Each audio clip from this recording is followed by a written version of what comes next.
Hello bachcho, let's read the question. So question says that 4 gram of NaOH and 4.9 gram of H2SO4 are dissolved in water and the volume is met up to 250 ml.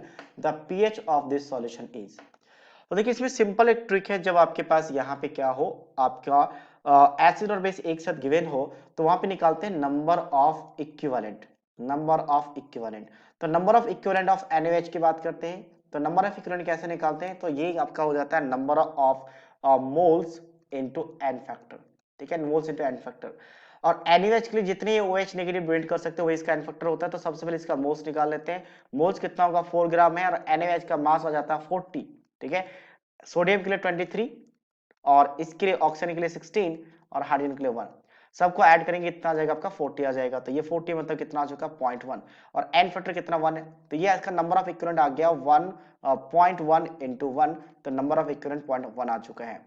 Second हम बात करते हैं number of equivalent of H2SO4। तो H2SO4 का number of equivalent, अब ये H2SO4 दो H positive ion donate कर सकता है, इसलिए इसका एन फैक्टर 2 हो चुका है।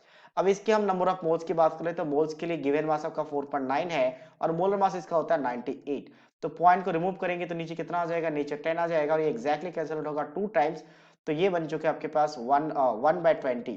तो 1/20 यानी कि 2 से कैंसिल आउट हो जाएगा, तो 1/10। तो ये भी आ गया 0.1। और नंबर ऑफ इक्विवेलेंट अगर इक्वल हो जाए तो दोनों एक दूसरे को न्यूट्रलाइज कर देगा और वो कैसा बन जाएगा, आपका न्यूट्रल सॉल्यूशन बन जाएगा। तो now number of equivalent, equivalent of base equals to क्या है आपका, number of equivalent of acid.